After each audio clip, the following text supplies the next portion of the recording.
आज हम परिमेय और अपरिमेय संख्या के बारे में पढ़ेंगे। आज की इस वीडियो में हम जानने की कोशिश करेंगे कि परिमेय संख्या और अपरिमेय संख्या क्या होती हैं और इन दोनों के बीच में क्या अंतर होता है। चलिए शुरू करते हैं। सबसे पहले हम बात करेंगे परिमेय संख्या की। परिमेय संख्या ऐसी संख्या होती है जिसको हम p/q के रूप में दर्शा सकते हैं, जिसको हम p/q के रूप में दर्शा सकते हैं। अब ये p और q क्या होता है, यहाँ पे ये जानने की कोशिश करते हैं। p और q दोनों ही यहाँ पर पूर्णांक होते हैं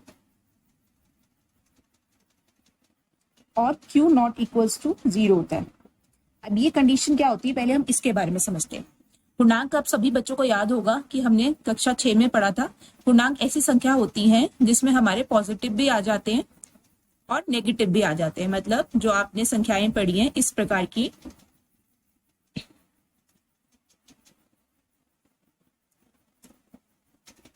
ये संख्याएं हमारी पूर्णांक कहलाती थी।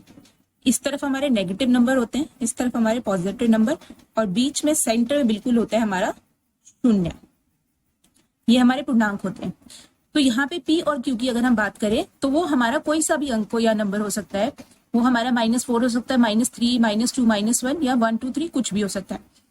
q नॉट इक्वल्स टू 0 यहाँ पे ये कंडीशन इसलिए रखी गई है क्योंकि p/q लिखा है। तो आपको पता होगा इस बटे का मतलब होता है कि हम p को q से भाग करने वाले हैं। अब यदि हम किसी भी संख्या को भाग करते हैं, मान लीजिए हम 10 को 2 से भाग कर सकते हैं, 20 को 10 से भाग कर सकते हैं, तो किसी भी संख्या को किसी दूसरी संख्या में भाग दे सकते हैं, चाहे हमारा उत्तर दशमलव में ही क्यों ना आए। पर क्या हम किसी संख्या को 0 से भाग दे सकते हैं? नहीं दे सकते, क्योंकि भाग देने का मतलब क्या होता है? बांटना। मान लीजिए मेरे पास 10 चीजें हैं और उसे मैं 5 बच्चों में बराबर बांटना चाहती हूँ, तो आप क्या करेंगे? 10 को 5 से भाग दे देंगे। और तो मतलब ये कि हर एक बच्चे को, उन 5 बच्चों में से हर एक बच्चे को 2-2 चीजें मिलेंगी। पर क्या मैं इसे 0 यानी कि 0 बच्चों में बांट सकती हूँ? बिल्कुल भी नहीं, संभव ही नहीं है। 0 मतलब वहां पे कुछ भी नहीं है, तो हम क्या बांटेंगे? वो संभव ही नहीं होगा। इसलिए हम 0 से डिवीजन करना बिल्कुल भी संभव नहीं है। तो यहाँ पे हमारी कंडीशन जो रहती है कि q नॉट इक्वल 0। तो परिमेय संख्या की परिभाषा हुई ऐसी संख्याएं जिसे हम p/q के रूप में दर्शा सकते हैं तथा p और q दोनों ही पूर्णांक होते हैं और q 0 के इक्वल नहीं होता है। कहते हैं नंबर 2 अपरिमेय संख्या की। अपरिमेय संख्या परिमेय संख्या के बिल्कुल विपरीत होता है। मतलब ये परिमेय संख्या ऐसी संख्या थी जो p/q के रूप में दर्शाई जा सकती थी। अब अपरिमेय संख्या वो है जो कि हमारी p/q के रूप में दर्शाई नहीं जा सकती। p और q यहाँ पे भी हमारा पूर्णांक ही रहेगा और q नॉट इक्वल 0 रहेगा, जिसे हम p/q के रूप में नहीं दर्शा सकते तथा p और q पूर्णांक है और q नॉट इक्वल टू 0 है। वही सेम कंडीशन जो अभी आपको पीछे समझाई परिमेय संख्या में। अब सोचने वाली बात यह है कि ऐसी कौन सी संख्या है, मान लीजिए 10/3, 5/2, 9/4, ऐसे तो हम कोई भी संख्या p/q के रूप में लिख सकते हैं। यहाँ पे हमारा ये p हो गया और ये हमारा q हो गया। इसी तरह 5/2 में हमारा p हो गया 5, q हो गया 2, p हो गया 9, q हो गया 4। तो हम तो किसी भी संख्या को p/q के रूप में दर्शा सकते हैं। तो ऐसी कौन सी संख्या है जिनको हम अपरिमेय संख्या कहें? क्योंकि अगर हम देखें कि p/q, अगर हम एक सिंपल सा 2 लेते हैं, उसको भी हम 2/1 लिख सकते हैं, तो ये भी परिमेय हो गया p/q। तो ये भी परिमेय संख्या हो गया। तो ऐसे तो हर संख्या को हम p/q के रूप में दर्शा सकते हैं। तो सवाल यह उठता है बच्चों कि कौन सी संख्या अपरिमेय कहलाएगी और कौन सी परिमेय। चलिए अब हम उसके बारे में बात करते हैं। यह पता करने के लिए कि कोई भी संख्या परिमेय है या अपरिमेय, हम उसका दशमलव प्रसार ज्ञात करते हैं। अब ये दशमलव प्रसार क्या होता है, पहले हम वो समझते हैं। मान लीजिए कोई संख्या हमें दी हुई है 10 और हमें इसे भाग करना है 4 से। तो आगे फिर से ये हमारा p हो गया और ये हमारा q हो गया। तो फिर से वही क्वेश्चन उठेगा कि ये p/q के रूप में है, तो क्या ये हमारा परिमेय संख्या है या ये हमारा अपरिमेय संख्या? तो हम कोशिश करेंगे इसका दशमलव प्रसार निकालने की, ताकि हम ये ज्ञात कर सके कि ये हमारी संख्या परिमेय है या अपरिमेय। दशमलव प्रसार बहुत आसान होता है बच्चों, आपको याद होगा, आपने कक्षा 6 में सीखा हुआ है। अगर हम 10 को 4 से भाग करें तो 2, 8 माइनस किया 2, हम यहाँ दशमलव यानी कि पॉइंट लगाते थे, पॉइंट लगाते यहाँ पे 0 लगा और यहाँ 5 आया, यहाँ 20। तो हमारे पास कुछ भी नहीं बचा, शेषफल हमारा रह गया 0। तो ये जो उत्तर हमारे पास यहाँ पे आया, ये कहलाता है इसका दशमलव प्रसार। ये दशमलव प्रसार ही हमारी मदद करते हैं किसी संख्या को ज्ञात करने के लिए कि क्या वो परिमेय है या अपरिमेय है। हम किसी भी संख्या का दशमलव प्रसार बहुत ही आसानी से निकाल सकते हैं। मान लीजिए मैंने एक संख्या ली 25/6। हम 25 को 6 से भाग करेंगे। इसी तरह हम जब करते जाएंगे तो हमारा इसका कुछ ना कुछ दशमलव प्रसार निकल के आएगा। तो उसके बाद हम डिसाइड करेंगे कि वो संख्या परिमेय है या परिमेय।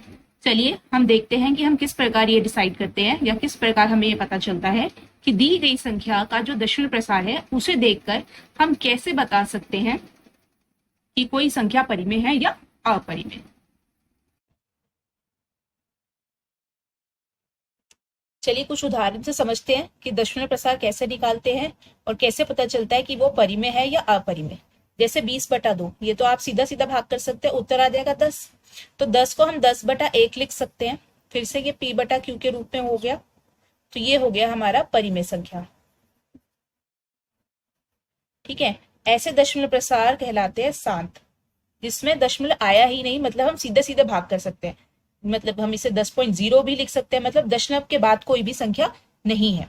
10/3 को भाग करके देखते हैं तो हमें पता है कि ये पहले 3 पे गया, 9, 1.0391330, ये चलता ही जाएगा, ये कभी खत्म नहीं होगा। इसका उत्तर आ गया 3.333, चलता ही जाएगा। तो ऐसे दशमलव प्रसार कहलाते हैं अशांत, जो कि खत्म नहीं होते। अब तीसरा उदाहरण चेक करते हैं, 10/11। 10 को हम भाग करके देखते हैं 11 से। अब क्योंकि 10 छोटा है, इससे नहीं जाएगा, तो हमने पॉइंट लगाया, तो ये बन गया 0। तो 9 पे गया, 99, 1 बचा। फिर से पॉइंट की वजह से 1 शून्य लगाएंगे, पर अभी भाग नहीं हो सकता। फिर से 0, 99, 1, 9, फिर से 0, 0, 0, 9, 99, 1।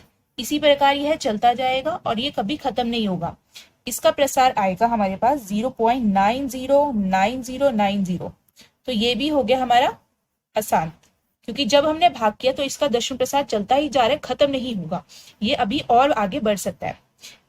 3.3 बार भी लिख सकते हैं, क्योंकि यहाँ पे 3 बार बार बार बार रिपीट हो रहा है।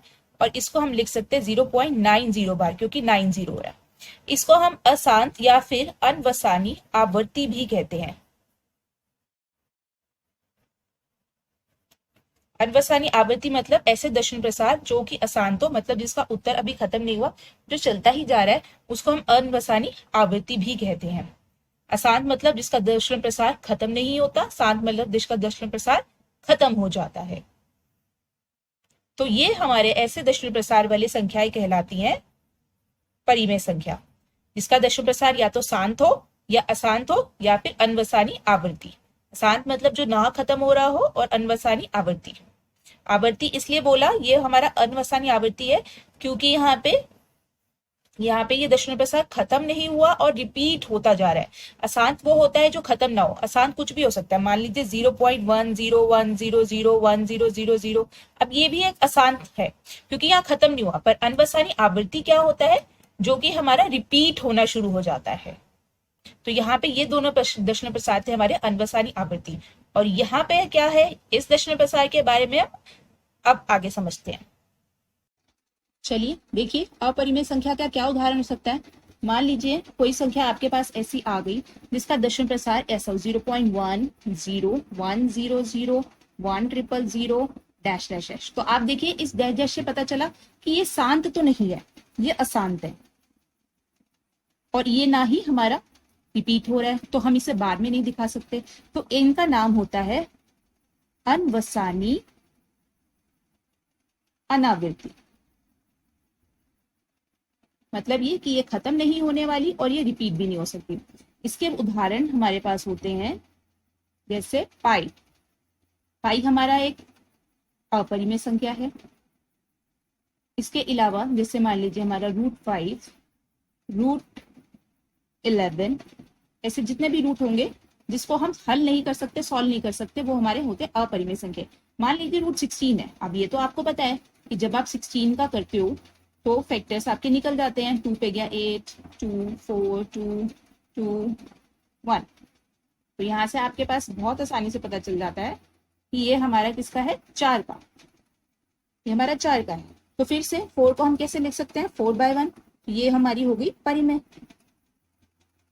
पर ध्यान रखिएगा हम लिखते हैं, पता है 4 गुना 4 16 होता है। इसी तरह -4 गुना -4 भी 16 होता है। माइनस माइनस प्लस 4, 4 जा 16। तो हमारा -4 भी हमारा लिख सकते हैं। तो -4 भी क्या हो गया हमारा। तो जिस रूट को आप हल नहीं कर सकते, जो सीधा सीधा हल नहीं किया जा सकता, वो आपका अपरिमेय संख्या होगा। इसके अलावा मान लीजिए हमारा रूट 25 है, ये भी हमारा एक परिमेय होगा, क्योंकि रूट 25 आप सभी को पता है ये 5 का होता है, और 5 हमारा फिर से 5/1 एक परिमेय संख्या हो सकता है। तो चलिए लास्ट में हम एक बार सब दोहरा लेते हैं। तो हमने जाना कि हम किस तरह से पता करते हैं कोई संख्या परिमेय है या अपरिमेय, दशमलव प्रसार से। और दशमलव प्रसार किस किस तरह के होते हैं, एक होता है हमारा शांत जो खत्म हो जाता है, दूसरा होता है हमारा अशांत जो खत्म नहीं होता, जो बार बार रिपीट होता रहता है, या रिपीट नहीं भी हो ऐसा भी हो सकता है। तो शांत जो भी होता है, जिसका भी दशमलव प्रसार शांत होता है, वो कहलाती है हमारी परिमेय। और ऐसी संख्या है अशांत जिसका दशमलव प्रसार आवर्ती, जो रिपीट होते हैं, जो खत्म नहीं होते और जो रिपीट होते हैं। जैसे हमने डिस्कस किया था 0.333 हमारा चलता जा रहा था 0.3 बार। तो ये क्या होते हैं हमारे परिमेय। और ये जो हमारे रिपीट नहीं होते, मान लीजिए 0.90900 ऐसे चलते हैं, तो ये होती है हमारी अपरिमेय। शांत जो खत्म हो जाता था, मान लीजिए 0.5, 0.4, 0.125 कुछ भी हो सकता है। तो हमारी परिमेय संख्याएं वो होती हैं जिसका हमारा दशमलव प्रसार शांत होता है, या फिर आवर्ती, अशांत आवर्ती, जिसे हम अनावसानी भी कहते हैं। तो हमारा आज की क्लास में इतना ही। तो वीडियो अच्छी लगी तो हमारी वीडियो को लाइक कर दीजिएगा और चैनल को सब्सक्राइब कर दीजिएगा, ताकि आपको आने वाली सभी वीडियोस की अपडेट मिलती रहे। जब भी हमारी कोई वीडियो डाली जाएगी आपको पता चल जाएगा कि हमने अगली वीडियो किस टॉपिक पे बनाई है।